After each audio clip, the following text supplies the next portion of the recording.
Hey everyone, Mr. Amari here with a quick tutorial to show you the best practices for setting up your Zoom meeting for our first parent-teacher conference.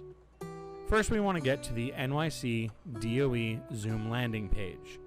You can get there by clicking the link that was emailed to us or going to nycdoe.zoom.us. Once there, you're going to click on the Sign In button. Once you've logged in, you'll be on your main page. To set up our meeting, we want to go onto the left side here, and we want to go to where it says Meetings. Once we're there, it'll have any meetings that you've already set up. And if you need to set up a new meeting, you'll go to this blue button that says Schedule a Meeting. Once you click on the Schedule a Meeting button, you'll be given the options for your meeting. So you're going to give it a name. You're going to say when the meeting's happening, set the date. Don't worry too much about the duration. It's not going to limit you to what you put here. You can put 1 hour and have the meeting go an hour and a half, and it won't cut you off. This is just so that it will show for the people joining the meeting how long the meeting is planned to go. For most of these, we want to just kind of ignore it. What we are going to look at is this checkbox here that says Require Authentication to Join. We're going to uncheck that box. That is the most important box to uncheck. If this is checked, nobody's going to be able to join your meeting except for DOE employees or DOE students. We want to click that off so that anyone with the link can join the meeting. You can also make it so that the host and participants start the meeting with their video on or off. I'm going to have the participant video off and the host video off when I start. You can change the host side. I suggest leaving the participant video off by default. Now, this doesn't mean they won't be able to turn their videos on. This just means when they start the meeting, their video will be off.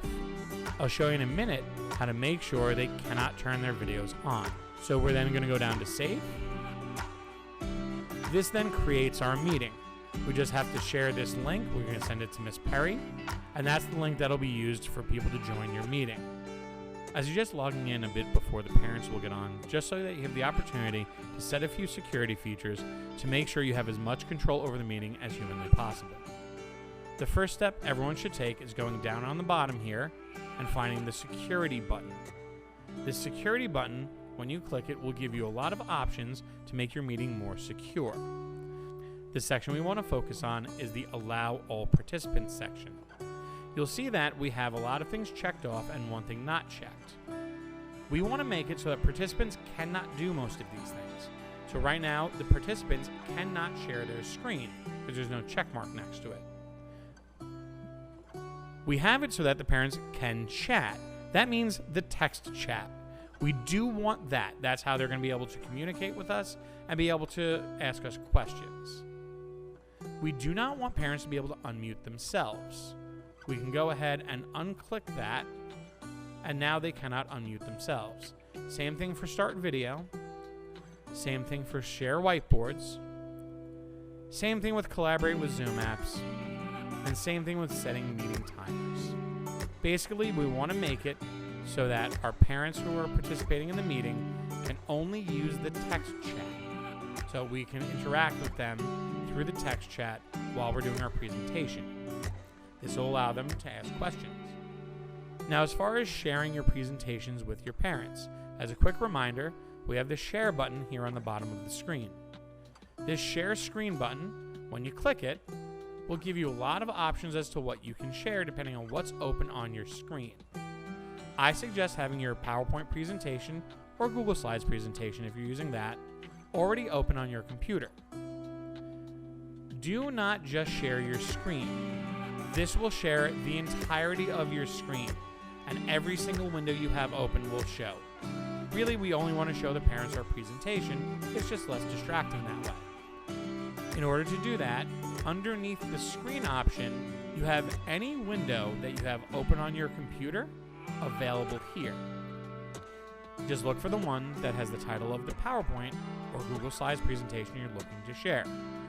For me, it's this one right here. When I click on that and I hit Share, it'll share just that part of my screen for them. They will only see that. even if I move on to other objects on my screen, they will not see anything except for this window until I stop sharing it. If you're running a presentation that has audio that you also want to have playing, make sure that when you click on the window, you also click this little checkbox that says Share Sound. This will share all of your desktop sound. That means any music that might be playing or anything you have audio-wise, that's part of your presentation. And then hit Share. While you're sharing your presentation, you can always keep an eye on your participants by clicking the Participants button. And that way you can see who's in the meeting and who's waiting in your waiting room. It is very important to keep an eye on the Participants window because people might be joining your meeting without you realizing it, and they're sitting in the waiting room. You have to let them in because we are not letting them sign in. They need to be let in by the host. So please make sure you're keeping an eye on your Participants window. So those are the basics of how you'd be able to set up and run your first virtual back-to-school night for the year. I hope this video was helpful. If you have any questions, if you need help setting anything up, you can find me, of course, in room 118. I'll be more than happy to sit down with you and walk through this. Hope this was helpful. Have a great day.